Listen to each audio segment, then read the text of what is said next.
In speaking about the dominant approaches to curricular content, I think a lot of people have this frame of mind and focus on just the experiences of students and teachers within the classroom. And I think that content expands way further than just experiences of students, experience of teachers inside the classroom. And, when we're discussing about novelty and talking about reframing and disrupting dominant approaches and dominant educational discourse, we need to, and it's an imperative, to discuss the role of parents, families, and community, and the ways in which they have been disregarded, ostracized, isolated, and really not a part of educational decisions, planning, and practice. And the previous post, in which there is a cartoon of a parent at an IEP meeting, specifically in the context of special education, there is a real disparity between the role of a parent and the role of the parent truly, and the role of the parent as it is assumed by an IEP team, and for a child it's labeled. And so when we're talking about exploring novel content, curricular content, I think it is really important to explore novel and new ways of including parents, guardians, families, and community, and ways in which we can allow them greater access to the content and greater access to decision-making, planning, and really just engagement with their students' education and with their child's education.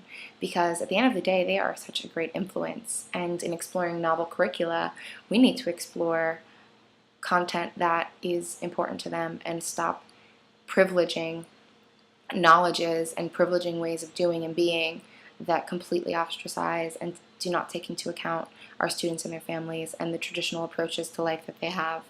And in doing so, we can expand curriculum and expand content and empower a content that is mindful of social, gender, racial, ethnic, religious, and any other ways of being and doing, and that will truly empower our students subsequently and empower their families. And so the ways in which that will look would be first acknowledging those diversities, first acknowledging potential barriers that social class, economics, religion, ethnicity, race, gender, and cultures have for families, and acknowledging those and validating those as true barriers, and not telling parents they need to pick themselves up by their bootstraps, but acknowledging that some people are having a hard time in the United States and having a hard time in just getting their kids to school during the day. And so acknowledging that and not really using that against parents is the first step.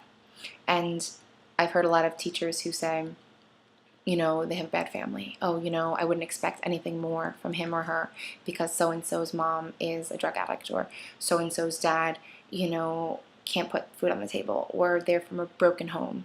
And that's the dominant discourse around children. It's a deficit model of their families and from where they come from. And it places a limitation on what level of success they can reach. And so in exploring novel curricular content, we need to first explore why it is that we're not willing to open up that content. And I think it's because of the privilege of knowledge and the privilege of what type of knowledge we should have. And so first acknowledging that as a true reality for some people, I think is the first step in empowering parents and teachers and students also, and empowering their communities in general. And so when we are exploring novel content, I found it important to just create this short discussion on the fact that I'm not just keeping students and teachers in mind, but that I'm keeping every layer of influence that students come into the classroom with, and that so much so are their parents, families, and communities. And to ignore those would not be a full exploration.